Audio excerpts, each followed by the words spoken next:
Alright, so today we're going to be talking about the dribble. So if you don't know what the dribble is, it's essentially a flourish that lets you drop cards. I almost said drop hands, but it lets you drop cards from one hand to the other. So it's a very soft flourish. It's basically, I want to say, the opposite of the spring in terms of like technical handling. So whereas the spring is something that requires a lot more pressure and it's something that's more rough, I want to say, in terms of like handling on cards. The dribble is something that's a lot softer for the cards. It's something that doesn't require a lot of pressure, and it's something that's slower and that's softer. So that's why I say it's like the opposite of the dribble of the spring, right?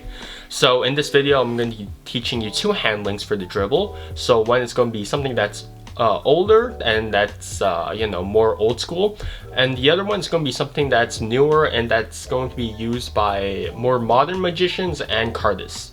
So those are the two handlings of the dribble. But of course, before we begin with the handling, I do like to start off with a bit of history. So the dribble is something that's very old. I mean, it's extremely old. I don't know any publication that published the dribble by itself as a flourish, as its like own thing. The oldest thing that I can tell that the dribble has been part of is probably Professor Hoffman's Modern Magic, which was published in 1876. So that was published as a dribble force and not even as like the dribble on its own. I couldn't find any reference for the dribble where it was published as its own flourish like before that. So I'm just gonna go on a whim and just say like we can't find like the reference for that. But otherwise, dribble is an extremely old move, and the fact that it existed before 1876 is just insane. So the very first thing that you should know is probably how to riffle a deck. I know, it's something that's a given.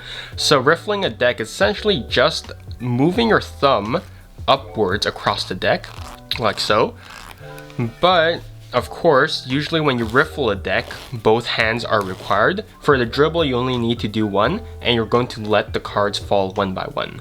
So when you're riffling a deck, usually you would need a bevel. So I'll explain the bevel in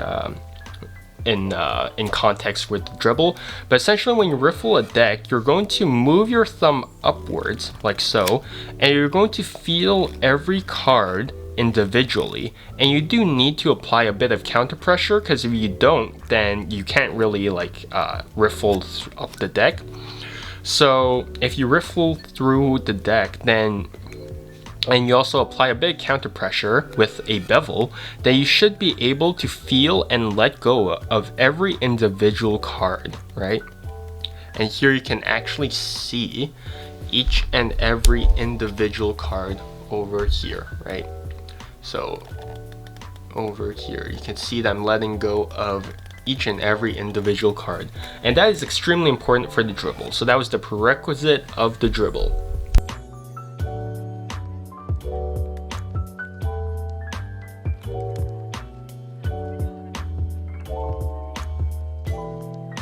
But yeah, let's get into the general handling of the dribble. So first off, I would like to start off with the older handling of the dribble. So this is going to be a corner dribble. So I believe that this handling, this hasn't really been confirmed, but I believe that this handling was probably created for the Svengali deck. So if you don't know what the Svengali deck is, well, I'm not going to tell you, but it essentially relies on the principle where, well, you do need to show all the faces of the cards. And this dribble allows you to show the faces of the cards without compromising the principle.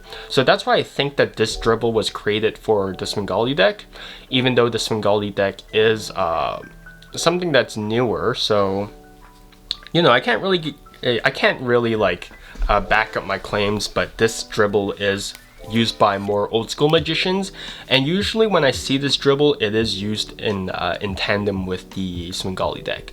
So again, I can't really confirm it, it's just a theory, a magic theory, right? But again, I can't do anything about it, so personal theory, and that's it.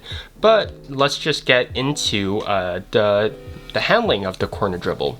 So the corner dribble is essentially just something that you know, again, it's something that's simple but does require a bit of training in terms of like memory, muscle memory. It's whatever, right? So the grip is essentially your middle finger is going to contact the upper right corner of the deck, and your thumb is going to contact the bottom left corner of the deck, like so.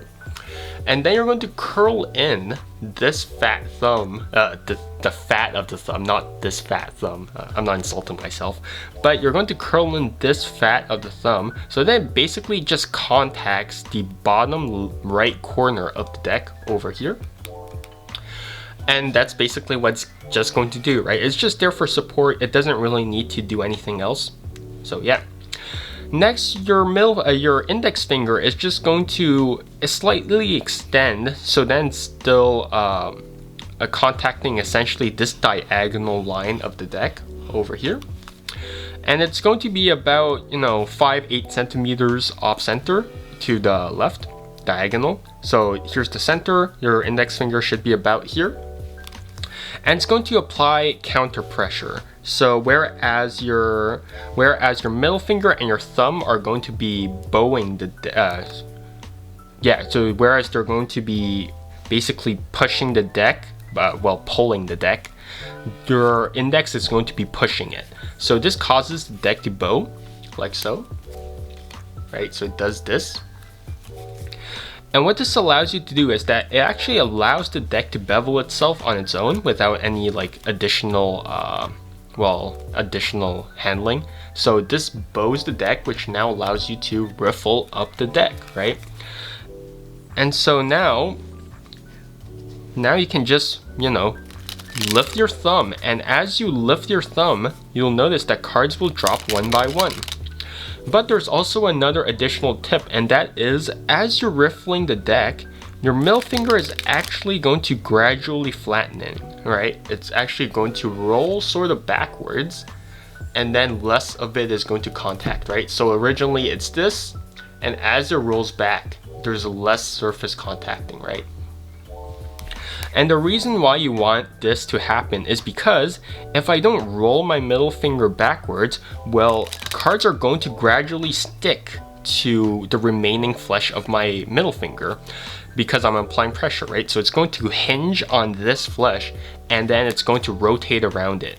So if I do it, I don't know how I can do it, but if I do this, right, you'll notice that it is sticking to my middle finger, and that is not ideal. So you do want to gradually flatten out your middle finger, and as I gradually flatten out my middle finger, you can see that now everything falls without a problem. I don't need to be worried about cards sticking to my middle finger.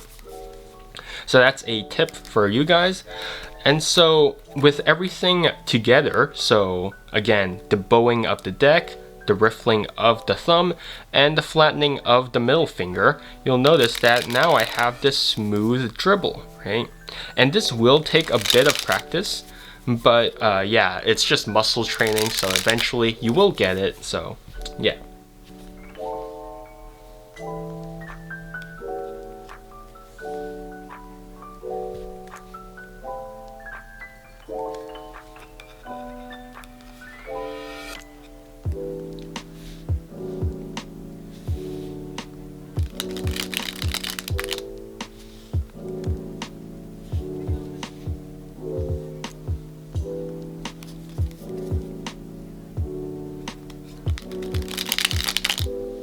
So that was the corner dribble. Now we can move on to the newer dribble. It's something that's, well, the newer dribble, it's something that's still very old, but I want to say it's more used by modern day magicians and also cardists. So, you know, that's the thing. But essentially it's going to rely on the same riffling as the corner dribble, but the grip drastically changes. So, unlike the corner dribble, this is done in a biddle grip. So it's the exact same thing as a normal biddle grip. So if you have a dealer's grip and you just transfer to a biddle grip, then you could just go directly into a dribble. So this is a lot more versatile compared to a corner dribble, whereas you need to maybe go from a biddle grip to maybe a corner grip, right? It's not the best, so that's why I think that this dribble in terms of like handling is a lot smoother. and it looks a lot nicer because the corner dribble, these fingers don't really do anything, so that's kind of gross. But with a normal dribble, these fingers are there for assisting, right? So it's going to be largely the same. It's going to be in a biddle grip. So if you don't know what a biddle grip is, your thumb is going to contact the lower left corner of the deck over here. Your middle finger is going to, your middle ring and pinky are just going to be touching the front edge of the deck like so. And your index is going to be curled in around the center of the deck. But again, it's offset, so it's around maybe 3 centimeters or maybe 5 centimeters offset from the center to the left, like so. So around here. And again, it's going to apply counter pressure. And by applying counter pressure, it's going to, again, it's going to create a bevel for the deck, which makes the riffling easier, right? So by applying counter pressure, this is what happens. You bow the deck, right? Hold up. You bow the deck, which now allows your thumb to riffle up of the deck, right?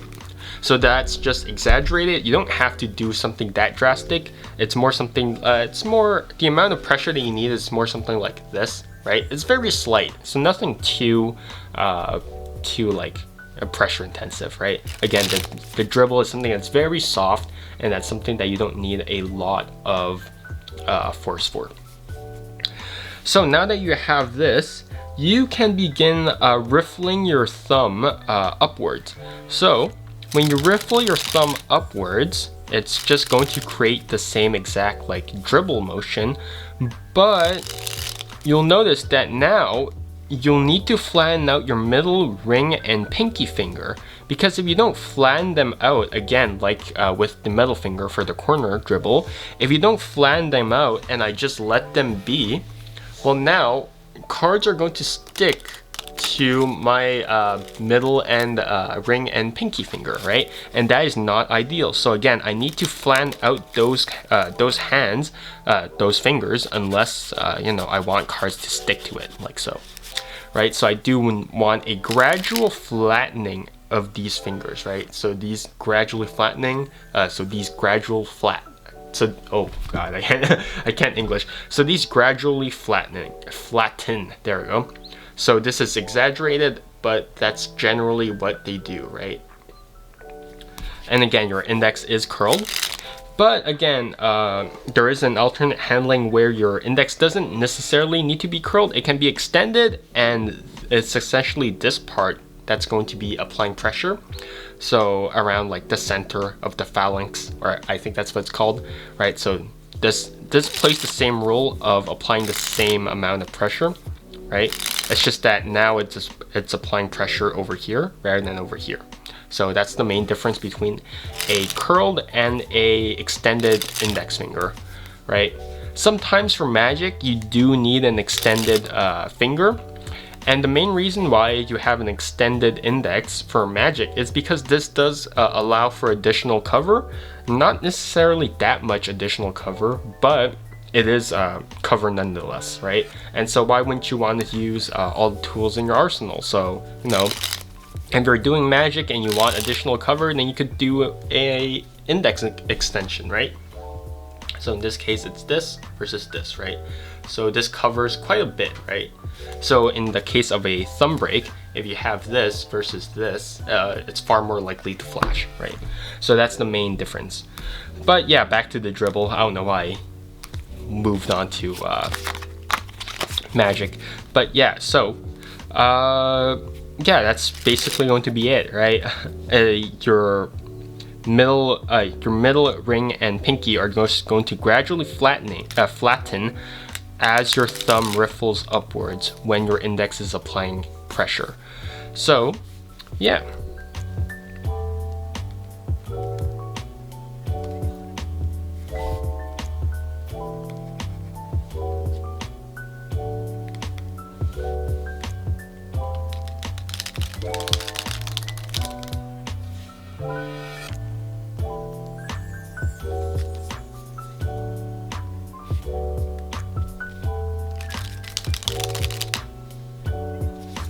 So there are two approaches to how you can do a dribble. And so one is obviously the vertical rise, as you saw me do, like so, and maybe a corner dribble. But there's also one where you can gradually rotate the deck, right? Like so. Like so. And so the reason why you would do this is to essentially display all of the faces of the deck. And the reason why you want to display all the faces for a deck is basically maybe you want to have a card selected and you want them to remember one, right? So here you can have a card remembered, or you want to display the state of the deck, right? So pretend you just did a triumph or whatever. You want to display that all the cards are mixed up or they just corrected themselves. Then you want to do this sort of dribble to display the state of the deck, right? Again, that's just so those are two different approaches to the dribble. One is just a straight up rise. One is a gradual rotation to the side where you can display all the faces of the deck. So here is just a general tip for the dribble. One, it's obviously a very soft handling, right? So you can see it's almost like maybe just a slight rain, right? Right? If you apply too much pressure with your index for either dribbles, it's going to be very angry and it's just not going to sound as gentle. It's not going to sound as, I want to say, like consistent. It doesn't sound as elegant, I want to say. Right? So you have this, and if you apply too much pressure, then you have this. Which is, it doesn't feel that right, because with the softer dribble you can hear each and every individual card, whereas like with a harsher dribble you can hear just like a constant string, and that's kind of gross in my opinion. But you know, that's just whatever. But there are a couple of utilities that I think that you can enjoy for the dribble, even if, like, you know, I'm not going to teach any of the magic handlings, but you know, there's a few things that you can use the dribble for. The very first thing that I like to use a dribble for is, one, as just a constant reminder that these are cards, right? These are soft pieces of paper, and that you don't need a lot of pressure when handling cards, right? So the dribble for me serves as a constant reminder that, you know, you be soft in your handling, right? Don't be that rough with the cards. So, you know, be soft, right? There's a second utility for the dribble, and that is it allows you to put air in between the cards. I'm not sure how legitimate this claim is, but I've heard people who said like they have clumpy cards and they want to do yo extreme immediately afterwards. They would just do a dribble, or they would do like a waterfall, which allows them to put air in between the cards, and so it temporarily lets the deck clump up a bit less. So I don't know, again, I don't know how legitimate that claim is, but you know, it's something that people say happens, so you know, that's that. The third utility they can use the dribble for is obviously a flourish, right? As a display of skill, as something that's like, something that's very elegant, so you know, that's a given, right? And now for magic, you can obviously use it as a selection, so say stop whenever, you know, that's a utility for the dribble. The next is obviously, as I said before, with the gradual rotation, is a display of the state of the deck. So here you can display that the cards are all face up, or maybe they're all reversed, or maybe they're all mixed together. So that's a fourth utility. Is that the fourth utility? No, fifth utility, yeah. And I'm just gonna list off the rest of the utilities. So you can use it as a force, as a palm, as a double lift or multiple turnover, or whatever you want to call it, a pass, a peak, a convincer of something, right? A color change, an effect, and then a effect theme. So maybe like a dribble catch, or maybe you can use it as part of a card stab. So generally there's a lot of utility, there's a lot of uses, there we go, for the dribble. So there is quite a bit of material on the dribble in terms of uses. So obviously there's the Hermit magazine, volume 1 issue 3 and volume 2 issue 3 by Scott Baird. Again, I have the hardcovers over there. I don't know if you can see it, but you know, they're there. Talk About Tricks by Joshua J, The Boy Who The Boy Who Cried Magic by Andy Gladwin. I believe he teaches a dribble force in there. A New Angle by Ryan Plunkett and Michael Feldman. If an Octopus Could Palm by Dan and Dave. They teach inking over there.